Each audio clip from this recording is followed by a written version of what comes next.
SP-320, conhecida como Euclides da Cunha, foi inaugurada em 1971.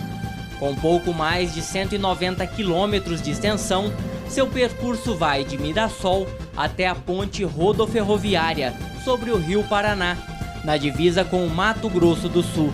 Por dia, passam pela rodovia mais de 62 mil veículos, principalmente caminhões utilizados para escoar parte da produção agrícola do centro-oeste brasileiro, até o Porto de Santos.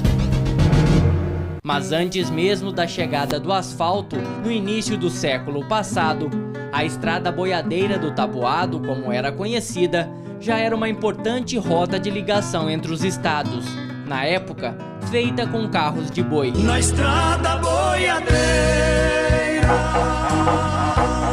de longe se ouvia.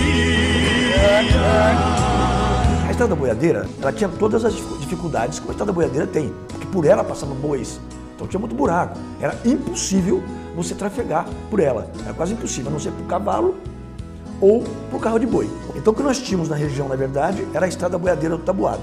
Ela começava, na verdade, em Coxim, no Mato Grosso, atravessava o Rio Paraná, seguia de Rubinéia até São José do Rio Preto. Dali ela abandonava esse trajeto, pegava um outro, indo em direção a Barretos, onde tinha um entreposto de carne bovina que pagava melhor o preço da arroba.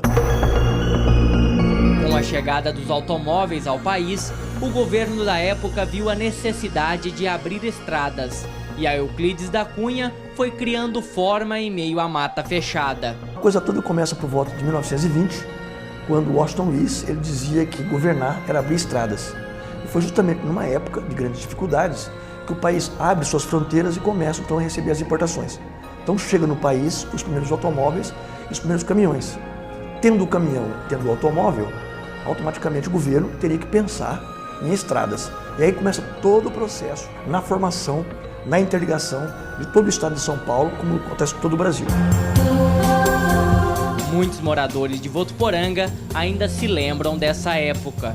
E eu andei muito nela na terra, porque ela foi aberta, andava em cima dela na terra até o asfalto vinha para trás, né? O asfalto veio vindo, até chegar em Jales, Fernandópolis, Santa Fé.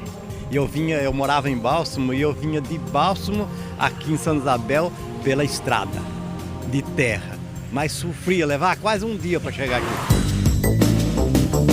Depois de construída, a SP-320 recebeu o nome de Euclides da Cunha, em homenagem a um republicano convicto que abandonou a carreira militar para trabalhar como engenheiro e jornalista. A chegada do asfalto trouxe progresso e desenvolvimento a todas as cidades, às margens da rodovia. Eu vejo também pela questão do desenvolvimento econômico, porque isso facilita muito a locomoção de uma cidade a outra, passando por essa região. Eu acredito que nossa região ganha demais nesse aspecto. Todo esse desenvolvimento fez aumentar o tráfego na rodovia e, consequentemente, a preocupação com o número de acidentes. Foi aí que surgiu um movimento em Votuporanga, apoiado por toda a região, para buscar junto ao governo do estado a duplicação de toda a extensão da Euclides da Cunha. Há 2 anos, a obra orçada em quase 800 milhões de reais saiu do papel e deve ficar pronta até o final desse ano. A rodovia se transformou em um canteiro de obras e é considerada a maior obra viária do país e feita com recursos do Tesouro do Estado.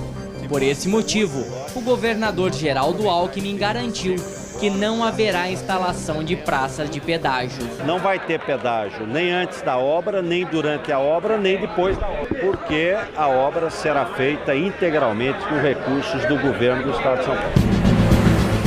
Antes mesmo de concluída, o prefeito de Votuporanga já visualiza as benfeitorias que a duplicação vai trazer para a cidade. Era uma necessidade muito grande dessa duplicação. O volume de carros, o tráfego hoje é muito grande, intenso.